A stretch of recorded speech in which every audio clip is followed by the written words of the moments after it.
TitleMatchNetwork.com. That's when I did it. It was Dick Murdoch that we used to turn me back good. Right. But then I went with Steve, and Steve and I tagged up and had a hot tag team. You know, that was the last thing I really did, I think, for Bill Mid-South. But yeah, it was Dick Murdoch again that came in, and we did the deal with Flair where I was the guy in line for a title shot. Right. And so Flair comes to have this title match with me on television, and right as it's being introduced, Murdoch comes out to the ring and says, you know, stop everything. Of course, everybody that's watched Mid-South Wrestling knows the history between me and Murdoch. I mean, this is my guy. This was my mentor. This is the guy that took me under his wing. And, you know, and then, you know, he says, you know, Ted, you know, it's great that you have this opportunity, but he says, you know, let's be real honest here. He says, you know it, I know it, and all the people at home know that I'm really the one that deserves this shot. You know, as long as I've been your mentor and everything, says, you know, like the best thing for you to do, you know, the right thing for you to do is to step down now, you know, and let the guy who really deserves the shot have the shot. Right. And I looked at him and I said, Dick, I said, you might have been the man, but you're not the man anymore. I said, it ain't your time, buddy. It's my time. And with that, he nails me and pitches me out of the ring. And of course, this is before we did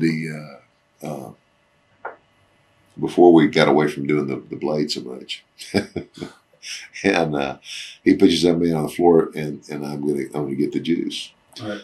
And it was gonna be quick. So they had a handheld camera there. So he pitches me on the floor and right into a post, man, and I get it. Well, I had, in anticipation of doing this, you know, some of the tricks of the trade is, you know, you take a shot of brandy and an aspirin, thin your blood, get your blood circulating so it'll come quick. Well, plus I had to get it quick. Well, I got it quick, all right, and I got it deep. And it was just, every time my heart would beat, it was just going, I mean, it was everywhere. I mean, it was major. Right. So they take me back in the back, and you know, well, folks, I guess we're not going to have a title shot here. We're going to try to get Ted Dibiase, you know, bandaged up, and you know, we don't know what's going to happen. And then, of course, I come back later, the old Spirit of '76, you know, all bandaged up and everything, and have the match with Flair. And boy, did I get sympathy, because the bandages came off and this stuff was just going like this. I was having fun. I was leaning over the ropes, getting everybody in the front row, you know. And the girls were screaming and jumping back. And finally, I go for the figure four leg lock, you know, with the spinning toe hold. Rick kicks me off, and I go all the way over the top to the floor, and I you know, that's it. I can't even get up. Right. You know, and I get counted out. So I lose, but it was like, gosh, you know, I had guts just enough. You know, I had enough guts to even come back and attempt the match. Then Murdoch comes out. You know, as I'm laying there, I think, oh well, Murdoch's gonna come and, you know, help him. Right. Murdoch, you know, acts like he's helping me up. Are you okay? You know, like, you know, I'm just like, you know, and he says, good. Bang! And he gives me the brain buster on the floor. See, now Murdoch and Carl Cox do that move the right way. I mean, it really looks like it's driving your head right through the floor. And I spent another night in the hospital in Shreveport, and then Murdoch and I had a little an angle going there. We're gonna put all this on the video too, so great. Definitely. And then that was me. I was back now. I was back as Ted the Good Guy. Then eventually, me and Steve tagged up and wrestled all over the territory. You know, Bill brought in. I remember Butch and Luke. The sheep herders. They were the sheep herders then. And we had an angle with them. Then we worked with, we also worked with Hector and Chavo Guerrero. Right. Had a huge angle and some hot matches with them down in Houston. So, yeah, those were fun times. That's when the business was fun. I'm telling you.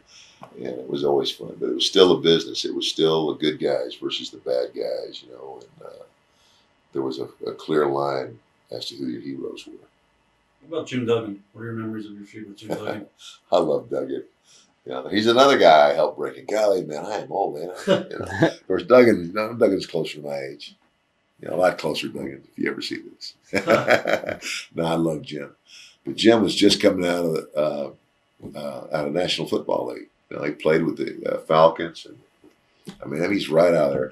And I won't forget this match. This was a tag team match. I don't remember who Duggan's partner was, but my partner was Tommy Rich, and we were at a little spot show in Alabama.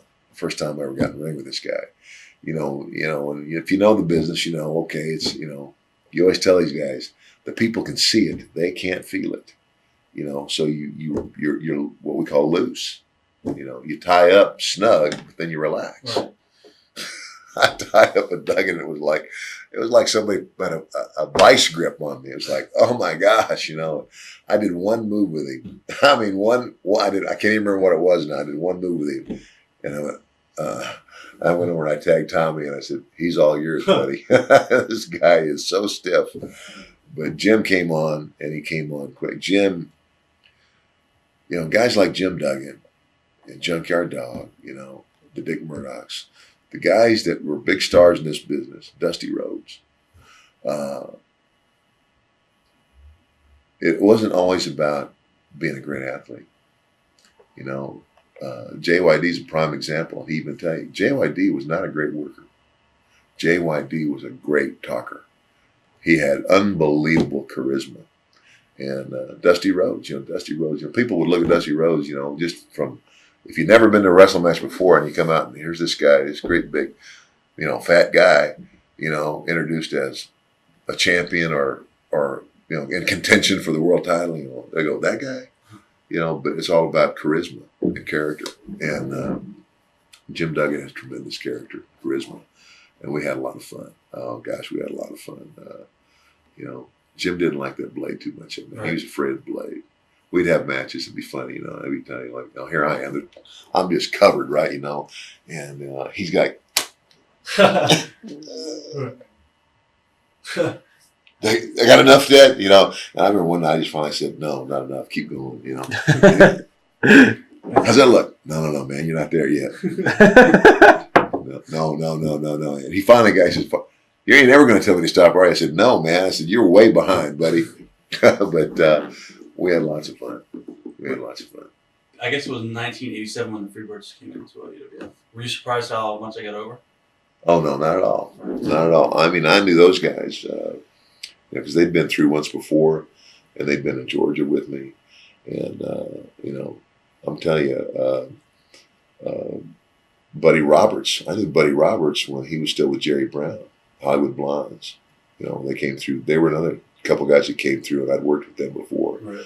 You know, and all of those guys were Michael was not a great worker. Great talker. But he's a great talker and had good psychology. That was his, you know, he was stiff, man. Oh, gosh, he was stiff. Michael, you're stiff, buddy. But Buddy Roberts and Terry Gordy, God bless him, man, he was great.